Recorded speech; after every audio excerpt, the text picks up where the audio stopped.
Whenever we finish a project, we do a lot of soul searching. A lot of reference got kicked around. The Seven Samurai, the Magnificent Seven. We talked very early on about showing off a more human approach to Spartans. I mean, we definitely focused on trying to go back to sort of the core of what made Halo CE, the Combat Evolved, the sort of phenomenon that it is. I remember my first time playing Halo, and I was in that first level, and after winding through these technical corridors, fighting aliens, and then I step out into this world, and it just opens up in front of me, and it's beautiful and alien and huge. That was a sort of seminal moment for me, and I think that's part of what we want to capture in Reach. Something that was core to the game at the beginning was that sense of wonder and exploration. We started with a series of events. We basically set out like, okay, from this date on Reach to this date, we built a military campaign. We all had a desire to really flesh out the backstory of what happened prior to Master Chief and Cortana even entering the picture. We knew there were other Spartans, and it just seemed like such a rich area to tell a character-driven story with new characters. We wanted this team to feel like a Delta Force type team that are usually a smaller number. Why are we not seeing explosives residue? This particular team, Noble Team, they've survived by staying together. You're Noble 6, you're a replacement for a Spartan that's died. You're experiencing this story, boots in the mud. We looked at the story of Reach, and it was obviously a more intimate, character-driven story. We really needed the attention to real-world detail, trying to make these characters' faces really feel like believable. We started everything over from scratch, came up with a whole new rig for how we animate faces and also how we approach like texturing them, modeling them, everything, and just put a lot more time. Difference about a couple million polygons. We absolutely want Reach to tell a human story, and that's going to require us to invest significantly into higher fidelity models, much more open environments, larger numbers of AI than ever before in a Halo game. To pull off the vision for what we had for this game, we ended up gutting almost every part of the engine, retooling things to make it run faster, to make it run better, it looked better. We had to throw out all of our technical systems. We had to then throw out the content that went with it because that content didn't represent the new bar we were going for. Copy that, on our way. Don't need command to tell me. Been on hers half my life. Let's shoot it.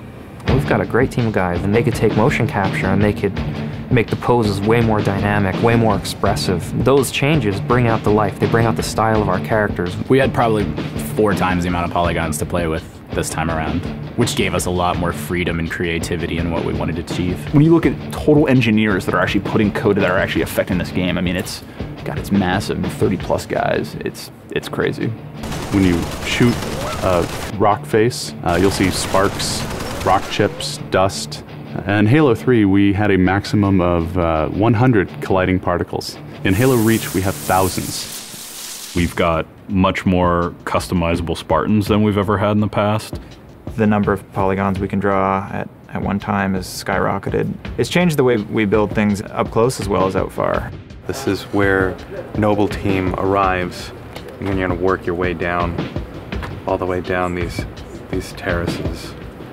Big open environments, epic skyboxes. These are things that are quintessential to Halo. Like, we're building a planet that exists 500 years from now. We want to build spaces that you want to explore. We want to put twice as many characters, vehicles, and weapons into that environment.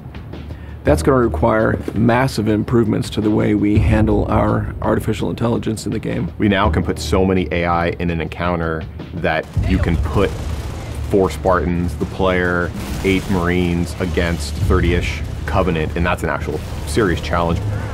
Bringing the elites back was something that was really a true joy for us because they're such an awesome character to fight. What if the Spartans and the soldiers don't actually understand what the aliens are saying? What's that going to feel like? What if we can get back to having the aliens feel really alien and threatening? these people and this planet and this story deserve something new and different.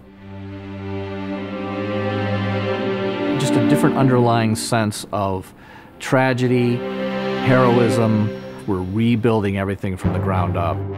You have to walk this very fine balance. We want to add new things, but we don't want to rough up anybody's baby. I mean, that's the whole thing about the crazy sausage that is Bungie's Halo Reach ODST universe, is that we've sort of developed this gameplay that every person sort of has the different things about it that they like, and I still think that we still struggle to figure out exactly what, you know, like what can we add or remove without pissing off certain people in the population. We looked at the Halo 3 assault rifle, and it really does feel kind of dated. It fit the tech then, but now we have all of these new polygons to play with. We went to a lot of trouble to sort of ground the weapons and the vehicles more in this sort of more real, more gritty world. We refined a lot of the weapons to push them into their particular role, and that role is defined a lot by range and the range of combat that you're going to play. For instance, the DMR, which is a sort of medium to long range suppression marksman rifle.